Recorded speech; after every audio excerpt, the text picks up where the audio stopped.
नमस्कार दोस्तों, railway group D बोले या रेलवे एएलपी वैकेंसी देखें, दोनों वैकेंसियां शुरुआत से विवाद में है। जब से रेलवे ग्रुप डी का नोटिफिकेशन आया था, तब से ग्रुप डी वैकेंसी पर भी विवाद था और मामला सुप्रीम कोर्ट में गया। उसके बाद सुनवाई हुआ क्लैट में और उसके बाद हाई कोर्ट में सुनवाई हुआ और आज देखिएगा कि ग्रुप डी पर भी स्टे लग चुका है। सेम आज देखने को मिल रहा है कि एएलपी वैकेंसी पर भी सुप्रीम कोर्ट में पीआईएल दर्ज हो चुका है और अनिल कुमार यादव जी सुप्रीम कोर्ट चले गए हैं। अब मामला ये देखने को मिल रहा है कि क्या जो साइको में रिवाइज रिजल्ट की बात कही जा रही थी उसको लेकर के है या सीबीटी 2 को का जो रिजल्ट है उसको रिवाइज की मांग को लेकर के है। 40,000 छात्र प्रभावित होने की बात कही जा रही है। अब देखने वाली बात होगी कि क्या ग्रुप डी की तरह एएलपी वैकेंसी पर भी तो स्टे नहीं लगेगा। तो सारी चीजों पर बात करेंगे। हमारे साथ नवीन सर हैं। सबसे पहले स्वागत है सर। जी बहुत बहुत धन्यवाद। सर, जब से रेलवे की कोई वैकेंसी अभी देखने को मिल रही है 2025 की अगर बात करें या ग्रुप डी वैकेंसी को देख लीजिए, एलपी वैकेंसी को देख लीजिए, दोनों वैकेंसियों में विवाद होते रहा है सर। कल ग्रुप डी पर स्टे लग गया, आज एएलपी वैकेंसी में पीआईएल दर्ज हुआ सुप्रीम कोर्ट में। क्या इसका क्या प्रभाव पड़ेगा? ये पीआईएल है तो सीबीटी 2 को लेकर है या सीबीएटी को लेकर है? छात्र समझ नहीं पा रहे हैं, बहुत सारे सवाल हैं छात्रों के मन में। क्या कुछ प्रभाव पड़ेगा सर इसका? एक तरीके से आप देखिए तो ये सभी छात्रों के लिए बहुत दुर्भाग्यपूर्ण है, क्योंकि एक तरीके से ये एक गलत परंपरा की शुरुआत भी है। आप ग्रुप डी में देखिए कल स्टे लग गया, अब आकर के एएलपी की बारी आई। अभी एएलपी में सीबीएटी का मुद्दा चल रहा था कि सीबीएटी में जो प्रॉब्लम हुआ है, आपका माउस के कारण प्रॉब्लम हुआ, सिस्टम के कारण प्रॉब्लम हुआ, पेन पेपर इशू रहा या क्लास में डिस्टरबेंस हुआ और भी ढेर तरह के इशू थे। और उसको लेकर के रेलवे अधिकारियों से हम लोग मिले भी थे और उधर से आश्वासन भी आया था कि जल्द ही इसको शॉर्ट लिस्टेड किया जाएगा। अभी तक कुछ हुआ नहीं सर। हाँ, जल्द ही उसका आश्वासन मिला था कि सॉर्ट आउट भी करेंगे। तो इतना आसान भी नहीं है चीजों को पकड़ना या पहचानना। मामला आपका दूसरा ही जा रहा था और छात्रों को सूचना भी मिल गया था कि किसके किसके साथ में परेशानी हुआ था, और जिन छात्रों के साथ में परेशानी हुआ था तो उस परेशानी को दूर करना रेलवे का कर्तव्य बनता था। और उसमें ऐसे भी छात्र थे कि जिसके साथ कोई दिक्कत नहीं हुआ और एग्जाम बहुत अच्छा हुआ था। तो बहुत सारे छात्र इस बात का भी मांग कर रहे थे कि पूरे सेंटर को कैंसिल किया जाना चाहिए। तो मेरे ख्याल से ये एकदम उचित मांग नहीं था। जो छात्र प्रभावित हुए हैं उसका ही कैंसिल होना चाहिए था, और जिनका एग्जाम बहुत अच्छा गया है उनके साथ छेड़छाड़ क्यों? मामला दूसरा था। अब मामला आ गया कि आज 29 जुलाई को आर्टिकल 32 का हवाला देते हुए ये चीज किया गया कि सुप्रीम कोर्ट में ही डायरेक्ट पीआईएल दायर हुआ है। तो अब वहां पर बताया गया है कि सीबीटी 2 में 40,000 छात्र प्रभावित थे रेलवे के क्वेश्चन इग्नोर के कारण। कि पार्ट ए में 10 क्वेश्चन इग्नोर किया गया, 6 से 7 क्वेश्चन को पार्ट बी में इग्नोर किया गया। बहुत सारे छात्रों का रिजल्ट, जिनका पहले से था कि हमारा रिजल्ट हो जाता, वो बाहर हो गए और बाहर वाले कुछ अंदर आ गए।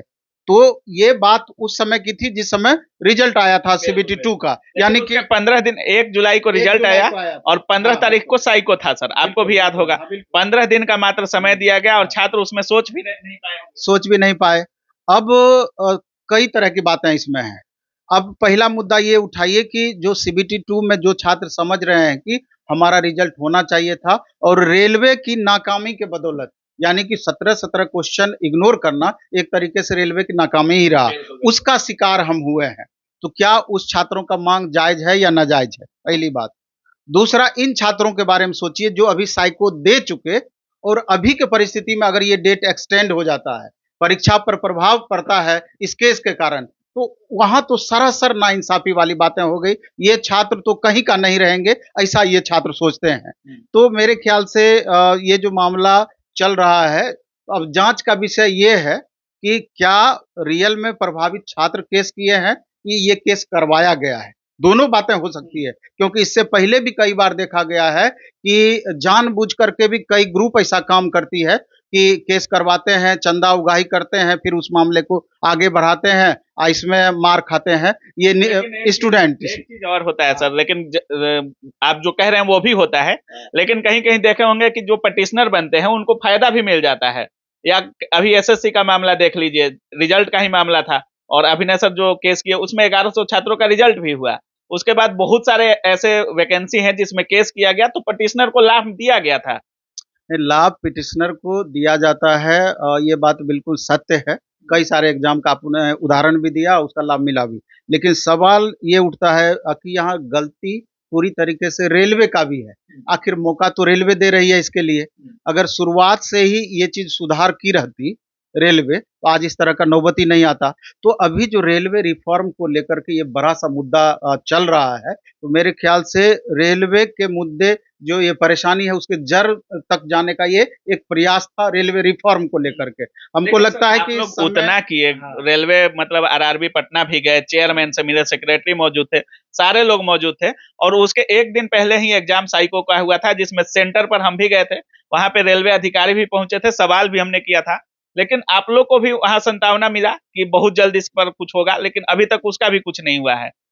इग्नोरिंग को लेकर ले, अगर एएलपी सीबीटी 2 इग्नोरिंग का बात करें, उसका जब से रिजल्ट आया है तब से छात्र स्पष्टीकरण मांग रहे हैं, लेकिन रेलवे की तरफ से नहीं दिया गया। क्या कुछ बोलिएगा? आपको नहीं लगता है कि रेलवे को छात्रों को संतुष्ट करना चाहिए, चाहे वो नोटिफिकेशन के माध्यम से हो या स्पष्टीकरण जैसे भी हो, या छात्रों से बात करके हो? आपको नहीं लगता कि छात्रों को रेलवे असंतुष्ट रखा है शुरू से? हाल के दिनों में ये प्रॉब्लम और बढ़ गया है। अभी आप देख लीजिए, 31 जुलाई को एसएससी के मुद्दे को लेकर के दिल्ली में पूरा राज्य पूरे मुद्दा को लेकर है, एसएससी रेलवे सारे भर के पूरे भारत भर के टीचर वहां एकजुट हो रहे हैं। मुद्दा इससे अलग नहीं है, मुद्दा जस्ट रेलवे वाला ही सिमिलर एसएससी में भी चल रहा है। वहां पर क्या है, एसएससी के वेंडर को चेंज कर दिया गया, पहले टीसीएस कराती थी, दूसरे को दे दिया गया, यहाँ तो टीसीएस ही करा रही है रेलवे वाला, तब भी यहाँ पर ये प्रॉब्लम दिख रहा है। तो अब सभी शिक्षकों को एकजुट होकर के रेलवे पर कैसे दबाव बनाया जाए, उसके लिए दोबारा से एक प्रयास करना होगा। नहीं तो ये जो अभी नया सिस्टम केस करने वाला चला है, आज ये छात्र किए हैं, कल दूसरा छात्र करेंगे, मौका तो हमेशा मिलता है, इतनी गलती रेलवे करती है, मौका तो हमेशा छात्रों को मिलेगी। लेकिन इस तरह की बातें अगर आगे लगातार बढ़ती गई तो कोई भी एग्जाम होना मुश्किल हो जाएगा, ये बात तय है। इसलिए सभी शिक्षकों को एकजुट होकर छात्रों के मन में एक और सवाल है, जैसे अभी कल ही देखने को मिला कि ग्रुप डी की वैकेंसी पर स्टे लग गया। अब सुप्रीम कोर्ट में पीआईएल दर्ज है, तो हो सकता है सुप्रीम कोर्ट या तो हाई कोर्ट में भेजे या कैट वगैरह में भेजे, जहां भी भेज सकता है। हालांकि ये जो मुद्दा हमको लगता है सुप्रीम कोर्ट पहुंचा है, जिस हिसाब से 40,000 स्टूडेंट का हवाला दिया गया है, तो बहुत ठोस हमको नहीं लगता है। आप किस आधार पर 40,000 स्टूडेंट का एग्जैक्ट हवाला दे रहे हैं? तो हो सकता है कि फर्स्ट सुनवाई है कि उन्होंने किया हो किसी से, या ग्रुप वगैरह, नहीं, कुछ भी हो सकता है, हो सकता है कि कोई करवाया हो, ऐसा भी संभव है। इसलिए हमको लगता है कि हो ना हो, जिस दिन पहला दिन ही सुप्रीम कोर्ट में सुनवाई हो, उसी दिन ये मामला खारिज हो जाए और इसको कंटिन्यू किया जाए। लेकिन कुछ भी हो सकता है, कुछ भी अंदाजा लगाना भी लग सकता है, नहीं तो खारिज कुछ भी हो सकता है। ये तो माननीय सुप्रीम कोर्ट ही अब इसके बारे में जजमेंट देगी तो पता चलेगा। लेकिन एक बात तय है, जिस तरीके से पिछली बार देखा गया कि पीयूष गोयल जब रेल मंत्री थे, हर छोटी से छोटी चीजों पर ट्वीट उनका आता था, या छात्र जब ट्विटर आंदोलन करते थे या आंदोलन करते थे, उनका ट्वीट आता था। लेकिन अश्विनी वैष्णव जी एक बात तो जरूर कहना चाहेंगे कि रेलवे के छात्र ना ही अंबानी के छात्र हैं, अंबानी के बेटे हैं, ना ही अडानी के।